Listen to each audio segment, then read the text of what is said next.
Good morning student. आज का जो हमारा रिवीजन का टॉपिक है वो है क्या चीज़, लीनियर सर्किट। देखिए कल हमने कहाँ तक देखा था, तो कल हमने जो है कि ओम्स लॉ पढ़ा था और इसके बाद पावर इन इलेक्ट्रिकल सर्किट इतना देखा था। इसके बाद अगला उसके बाद हम लोगों ने देखा था कि कुछ जो है कि इम्पोर्टेंट डेफिनेशन किसके रिलेटेड में, जो है कि उसमें इलेक्ट्रिकल सर्किट के रिलेट में। तो उसी को हम आगे जो है कि बढ़ाएंगे। तो हमारा जो नेक्स्ट है वो क्या है, लीनियर सर्किट। तो देखिए लीनियर सर्किट का मतलब क्या चीज होता है। तो लीनियर का मतलब हो गया हमारा लीनियर एलिमेंट और सबस जो परिपथ है, यानी सर्किट। सर्किट का मतलब क्या हो गया, जो हमारा इलेक्ट्रिकल सर्किट है। ठीक है, तो ऐसा सर्किट जिसमें लीनियर एलिमेंट हो उसको हम कौन सा सर्किट कहेंगे, लीनियर सर्किट कहेंगे। अब लीनियर एलिमेंट का मतलब क्या चीज होता है। तो देखिए जैसा कि कल हमने पढ़ा था ओम्स लॉ, तो ओम्स लॉ में हमने क्या बताया कि अगर हम क्या कर रहे हैं, प्रेशर और टेम्परेचर अगर कांस्टेंट अगर रख रहे हैं, यानी उस जो है कि किसी भी कंडक्टिंग मटेरियल का जो फिजिकल कंडीशन है, भौतिक अवस्था है, जैसे कि प्रेशर हो गया यानी ताप हो गया, दाब हो गया, तो इन सब चीज़ों को अगर हम कांस्टेंट अगर रखें, ठीक है, तो कांस्टेंट रखने के बाद से क्या होगा, उनका जो V और I का जो रेशियो होता है वो क्या होता है, कांस्टेंट होता है। ठीक, अगर इनके बीच में अगर हम ग्राफ खींचें तो V और I का, तो वो हमें क्या मिलता है, एक लीनियर मिलता है। जो यही कांस्टेंट होता है उसको हम क्या चीज कहते हैं, R, यानी प्रतिरोध।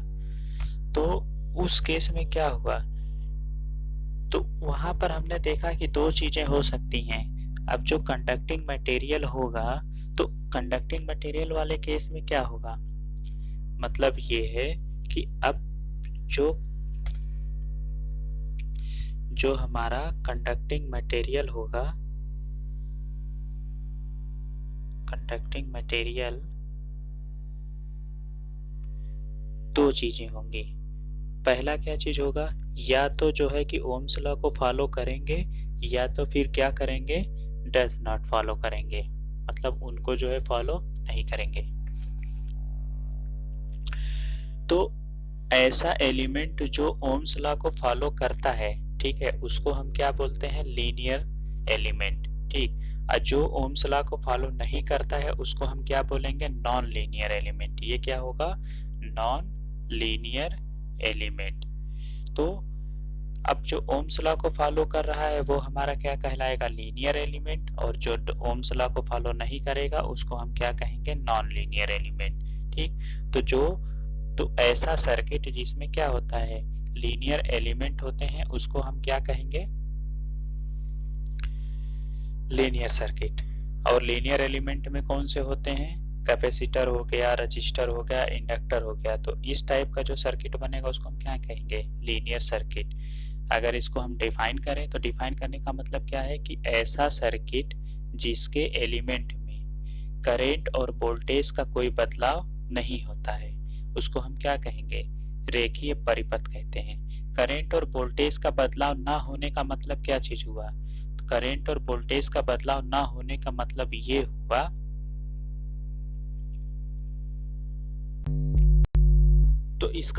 तो इसका मतलब ये होता है कि जैसे मान लीजिए कि जैसे जैसे हम करंट को भी क्या कर रहे हैं, बढ़ा, जैसे करंट को हम वेरी कराते जाए, वोल्टेज भी हमारा क्या होता चला जाए, वेरी करता जाए। क्यों, क्योंकि वोल्टेज और जो करंट का जो रेशियो होना है उसको क्या करना है, कांस्टेंट करना है। तो जिसमें ऐसा एलिमेंट जिसमें क्या होता है, वोल्टेज और करंट, मतलब वोल्टेज और करंट के वेरी कराने पर उस पर कोई प्रभाव ना पड़े, ठीक है, यानी वो ना बदले, वो क्या चीज कहलाएगा, लीनियर एलिमेंट। और ऐसा जो जिस सर्किट में इसका हम यूज करते हैं वो हमारा क्या कहलाता है, लीनियर सर्किट। ठीक, नेक्स्ट है हमारा क्या चीज, नॉन लीनियर एलिमेंट। तो नॉन लीनियर एलिमेंट का मतलब क्या हो गया कि ऐसा एलिमेंट या ऐसा सर्किट जिसमें क्या हो कि जो ओम्स लॉ को फॉलो ना कर रहे हैं, यानी उसमें नॉन लीनियर एलिमेंट जो है कि मौजूद होगा। तो ऐसा सर्किट जिसमें अरेखीय तत्व जो उपस्थित होते हैं उस सर्किट को हम क्या कहेंगे, नॉन लीनियर सर्किट।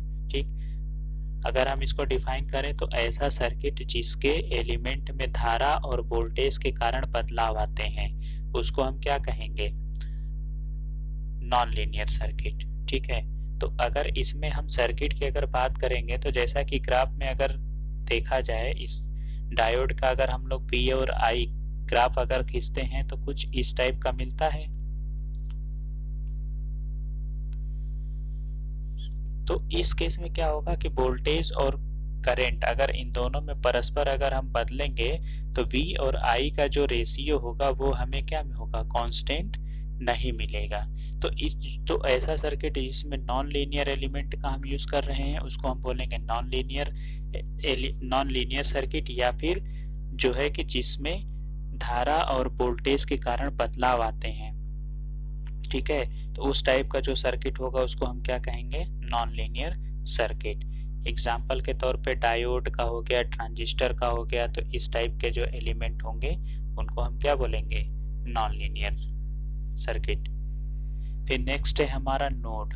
नोड क्या होता है, तो नोड का मतलब ये चीज होता है कि जैसे मान लीजिए कि एक हमारे पास अगर ये रजिस्टर है, ठीक, और इसके बाद एक हमारा इंडक्टर है, तो नोड एक पॉइंट होता है जिस पॉइंट पर क्या होते हैं, दो या दो से ज्यादा जो एलिमेंट होंगे वो कनेक्ट होंगे। ठीक है, तो किसी इलेक्ट्रिकल सर्किट में वह पॉइंट जिस पर दो या दो से ज्यादा इलेक्ट्रिकल एलिमेंट कनेक्ट रहते हैं, यानी एक हमारा ये R है और ये L है, ये दोनों किस पॉइंट पर कनेक्ट है, इस पॉइंट पर, तो इसको हम किस नाम से जानेंगे, नोड के नाम से। ठीक, इसके बाद नेक्स्ट होता है हमारा संधि, जंक्शन। जंक्शन क्या होता है, तो जंक्शन उसको बोलते हैं कि जैसे मान लीजिए कि अब ये हमारा इंडक्टर हो गया, ये हमारा क्या हो गया, दूसरा इंडक्टर हो गया, L1 मान लो, L2 मान लो, और यहाँ पर हमने क्या किया, एक कैपेसिटर ले लिया। ठीक, तो जहाँ ऐसा पॉइंट जहाँ पर क्या हो, तीन या तीन से ज्यादा एलिमेंट कनेक्ट होंगे, ठीक है, उसको हम बोलेंगे संधि, या फिर एक तरीके से और बोल सकते हैं कि वह पॉइंट जहां पर क्या हो, करंट डिवाइड हो जाए। ठीक, जहां पर करंट डिवाइड होगा उसको भी हम क्या बोलेंगे, जंक्शन या फिर संधि। ठीक है, तो इसी चीज को लिखा है कि किसी भी इलेक्ट्रिकल सर्किट का वह पॉइंट जहां पर उस पॉइंट से तीन या तीन से ज्यादा इलेक्ट्रिकल एलिमेंट जुड़े होते हैं, जंक्शन कहलाती है। तो एक चीज का जो खास बात ये चीज है कि वो जो ऊपर जो डेफिनेशन लिखा है उसके आधार पर हम यह कह सकते हैं कि एक संधि नोड होता है, परंतु जो एक नोड होगा वह संधि हो भी सकता है और नहीं भी हो सकता है। यह मतलब कि एक जो संधि होगा, संधि किसको बोलेंगे, संधि उसको बोलेंगे जैसे मान लीजिए कि ये हमारा रजिस्टर है, ये इंडक्टर है, और यहाँ पर हमने कैपेसिटर कनेक्ट कर दिया। तो उस केस में क्या है, एक पहला एलिमेंट हो गया, ये दूसरा एलिमेंट हो गया, तीसरा हो गया, तो ये तीनों इस पॉइंट पर कनेक्ट हैं, तो ये पॉइंट हमारा क्या हो गया, संधि हो गया।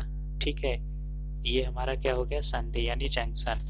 और इसी को हम क्या कह सकते हैं, इसी को हम नोड भी तो कह सकते हैं, इसको भी हम क्या कह सकते हैं, नोड। यानी कि नोड क्यों कहेंगे, क्योंकि जहां पर दो या दो से ज्यादा एलिमेंट कनेक्ट होंगे जिस पॉइंट पर, उसको हम नोड बोलेंगे।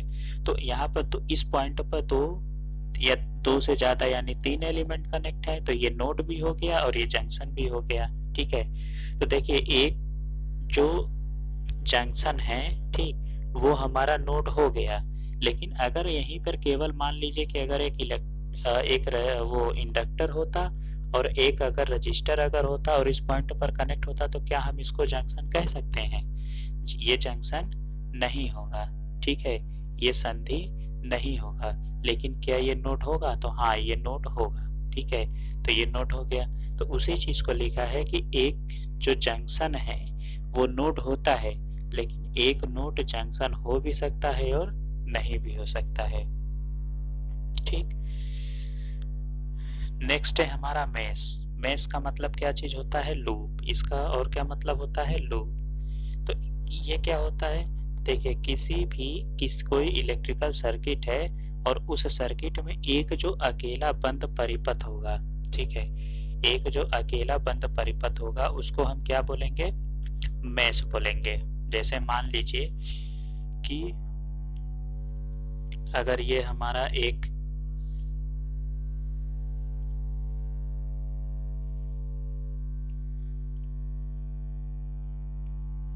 यहाँ 5 ampere 20 volt suppose R1 R2 R3 कुछ ऐसा लगा है, तो एक जो बंद परिपथ होगा, तो देखिए इसमें तीन बंद परिपथ हैं। पहला कौन सा है, एक ये पहला हो गया, यानी एक ये वाला हो गया, दूसरा हमारा ये हो गया, और तीसरा क्या हो गया, ये पूरा हो गया। तो इसमें तीन हमारे अलग अलग सेपरेट जो है कि बंद परिपथ हैं। तो जो एक एक पार्ट है, इस अगर हम बात करेंगे इस पोर्शन की, तो ये हमारा क्या है, एक जो है कि मेश है, ये भी हमारा एक मेश है, और एक ये पूरा हमारा मेश है। ये तीनों क्या है, तीन अलग अलग मेश हैं। तो किसी इलेक्ट्रिकल सर्किट में एक अकेला जो क्लोज सर्किट होगा उसको हम क्या कहेंगे, मेश कहेंगे, यानी लूप कहेंगे। ठीक है, अब नेक्स्ट है हमारा क्या, अब ये चीजें जो है कि एग्जाम के लिए क्या है, इंपॉर्टेंट है, कनेक्शन ऑफ रजिस्टर। ठीक, तो जैसा कि अभी तक हमने बैटरी में पढ़ा था, कैपेसिटर में पढ़ा था, इंडक्टर में पढ़ा था, तो अब हम इस आगे क्या चीज देखेंगे, जो हमारा नेक्स्ट पॉइंट है वो कनेक्शन ऑफ रजिस्टर है, यानी जो हमारे प्रतिरोध है उनका संयोजन कैसे कैसे हम कर सकते हैं। तो देखिए जो मतलब जो कनेक्शन होगा, यानी जो कॉम्बिनेशन होगा रजिस्टर का, वो तीन टाइप से हो सकता है। पहला क्या होगा, सीरीज होगा, दूसरा क्या होगा, पैरेलल हो गया, तीसरा क्या हो गया, दोनों का मिक्स होगा। ठीक, तो अब हम बात करेंगे कि इसकी सीरीज कॉम्बिनेशन की। तो अगर हम बात करें सीरीज कॉम्बिनेशन की, तो सीरीज कनेक्शन तो हम जानते ही हैं कि सपोज कीजिए कि अगर हमारे पास तीन एलिमेंट अगर R1 R2 और R3 हैं, तो उनके इंड मतलब पहले सिरे को पहले रजिस्टर के दूसरे सिरे को दूसरे रजिस्टर के पहले सिरे से कनेक्ट कर दिया। इसके बाद दूसरे वाले का जो दूसरा सिरा है तीसरे वाले के पहले सिरे से जो है कि कनेक्ट कर दिया। फिर इनको हम एक वोल्टेज सोर्स से क्या कर दिए, कनेक्ट कर दिए। तो ये क्या हमारा हो गया, सीरीज कॉम्बिनेशन। ठीक है, दूसरी चीज हम ये जानते हैं कि जो हमारा सीरीज कनेक्शन होता है उसमें करंट की वैल्यू क्या होती है, कांस्टेंट होती है। यानी ये जो हमारा वोल्टेज सोर्स है, इससे जितना भी करंट हमारा जाएगा वो क्या होगा, इस रजिस्टर में भी उतना ही करंट फ्लो होगा जितना इसमें होगा, जितना इसमें होगा। यानी सभी रजिस्टर में जो करंट फ्लो करेगा वो क्या होगा, एक समान होगा। लेकिन तो अब हमें पता है, तो देखिए V इज इक्वल टू क्या होता है, IR। ठीक है, पहले वाले का R1, दूसरे वाले का R2, तीसरे वाले का R3। तो अगर I हमारा कांस्टेंट है तो R हमारा क्या है, अब वेरी कर रहा है, तो इस R के बदलने के कारण से हर एक रजिस्टर के अक्रॉस जो वोल्टेज होगा वो हमारा अलग अलग हो जाएगा। यानी सीरीज में क्या होता है, जो करंट होता है वो कांस्टेंट होता है, और जो वोल्टेज होता है वो क्या करता है, वेरी करता है। ठीक है, तो सपोज किया कि R1 के क्रॉस V1, R2 के क्रॉस V2 और R3 के क्रॉस वोल्टेज होगा हमारा वो कितना है, V3 है।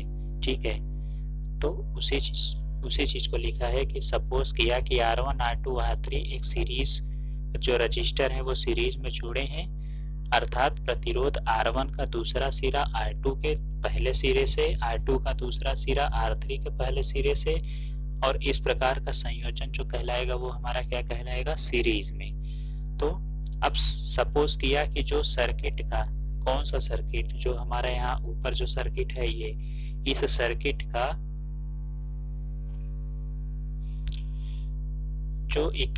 जो रजिस्टर मतलब जो रेजिस्टेंस है, ठीक है, जो टोटल रेजिस्टेंस है वो कितना है, R इक्विवेलेंट है। तो वोल्टेज क्या हो रहा है, जब हम टोटल वोल्टेज, देखिए ये चीज था, ये यहाँ पर हमने वोल्टेज सोर्स लगाया था, यहाँ R1 है, ये R2 है, ये R3 है, और करंट कितना है I, यहाँ V1, ये V2 और ये V3 और टोटल V। तो अगर हम बात करेंगे टोटल वोल्टेज V की, तो किसके बराबर होगा, इस V1 plus V2 plus V3 के बराबर होगा। तो V is equal to V1 plus V2 plus V3, और हमें पता है क्या चीज, V is equal to I है। तो तो अगर हम V हमारा क्या है, टोटल वोल्टेज है, तो इस केस में क्या चीज हो जाएगा, I इंटू आर टोटल, और आर टोटल को हमने क्या माना है, आर इक्विवेलेंट, तो I into R equivalent is equal to कितना हो जाएगा, V1 की बात करेंगे तो V1 के अक्रॉस जो करंट फ्लो हो रहा है वो I है, और रेजिस्टेंस कितना है इसका R1, तो IR1।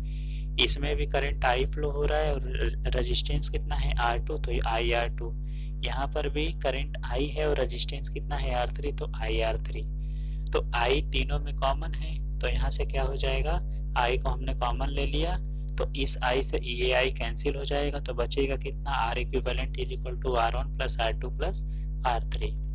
ठीक है, तो अगर हम बात करेंगे सीरीज का, तो सीरीज वाले केस में कितना हो गया, R1 plus R2 plus R3। अगर सपोज कीजिए कि यही रेजिस्टेंस अगर क्या होता, N तक होते, मतलब N रेजिस्टेंस अगर कनेक्ट होते, तो उस केस में कितना हम क्या चीज लिखते हैं, तब इसका होता R equivalent is equal to summation of Rn, N is equal to 1 to N। ठीक, पैरेलल कनेक्शन की अगर हम बात करेंगे तो पैरेलल कनेक्शन में क्या चीजें होती हैं, देखिए इसमें जो होता है एंड टू एंड कनेक्शन होता है, यानी पहले दूसरे तीसरे वाले के पहले टर्मिनल को एक साथ, ठीक है, पहले दूसरे और तीसरे वाले का जो पहला, जो ये पहले टर्मिनल हैं सबको एक साथ हमने कनेक्ट कर दिया, और दूसरे वाले टर्मिनल को एक साथ कनेक्ट करके उसके क्रॉस जो है कि हमने वोल्टेज सोर्स लगा दिया। तो इस टाइप का जो कनेक्शन मिलेगा वो हमें क्या चीज मिलेगा, पैरेलल कॉम्बिनेशन का मिलेगा, जैसा कि आप लोग जानते हैं। तो इस केस में हम ये भी जानते हैं क्या होता है कि हर एक के क्रॉस जो वोल्टेज होगा वो हमारा सेम रहेगा, लेकिन इसमें करंट क्या हो जाता है, वो डिवाइड हो जाता है। तो इस प्रकार का जो सर्किट होता है वो हमारा क्या चीज कहलाएगा, पैरेलल कॉम्बिनेशन। तो ठीक, तो इस केस में क्या चीज है, इसी चीज का जो कनेक्शन जैसे हमने किया है वही R1 R2 R3 को जो है जोड़ा है, इनका कनेक्शन यहाँ लिखा है। अब हम बात करते हैं अपने टॉपिक की। तो इस केस में हमने सपोज किया कि जो टोटल रेजिस्टेंस होगा वो हमारा कितना होगा, R इक्विवेलेंट। तो अगर हम सबके क्रॉस जो वोल्टेज है वो क्या है, सेम है, अलग क्या हो रहा है, वेरी क्या कर रहा है, करंट हमारा, तो I इज इक्वल टू कितना हो जाएगा, I1 plus I2 plus I3। देखिए जो यहाँ पे टोटल करंट है, ये टोटल करंट तीन पार्ट में जा रहा है, इस वाले में कितना जा रहा है, I1 इधर वाले में, I2 इधर वाले में, I3। तो यही I, तो I जो है कि डिवाइड हो रहा है ना, तो यानी कि ये अब जब यहाँ से जब I1, अगर यहाँ I1 है, यहाँ I2 है, और इधर की तरफ अगर I3 है, और ये क्या होंगे, इधर की तरफ फ्लो होंगे, तो यहाँ पे कितना आएगा, I1 plus I2 plus I3, यही तो आएगा। और ये किसके बराबर है, I के बराबर है, तो हम कह सकते हैं कि I इज इक्वल टू कितना हो जाएगा, I1 plus I2 plus I3। तो उसी चीज को यहाँ पे लिखा है, I is equal to I1 plus I2 plus I3। हमें ये भी पता है कि V is equal to IR होता है, तो इस केस में अगर हम I की वैल्यू निकालेंगे तो V बाई R होगा। ठीक, तो अगर हम टोटल की बात करेंगे तो इस केस में अगर I का निकालेंगे तो कितना हो जाएगा, V upon R equivalent is equal to, हर एक रजिस्टर के क्रॉस जो वोल्टेज होगा वो क्या है, कांस्टेंट है, कितना है, V। तो V by R equivalent is equal to, R1 की बात करेंगे तो V अपन R1, R2 के लिए बात करेंगे तो V अपन R2, और R3 के लिए बात करेंगे तो V अपन R3। तो उस केस में कितना हो जाएगा, यहाँ सब में से जो है कि V हमने कॉमन कर लिया, तो क्या चीज मिलेगा, 1 upon R equivalent is equal to,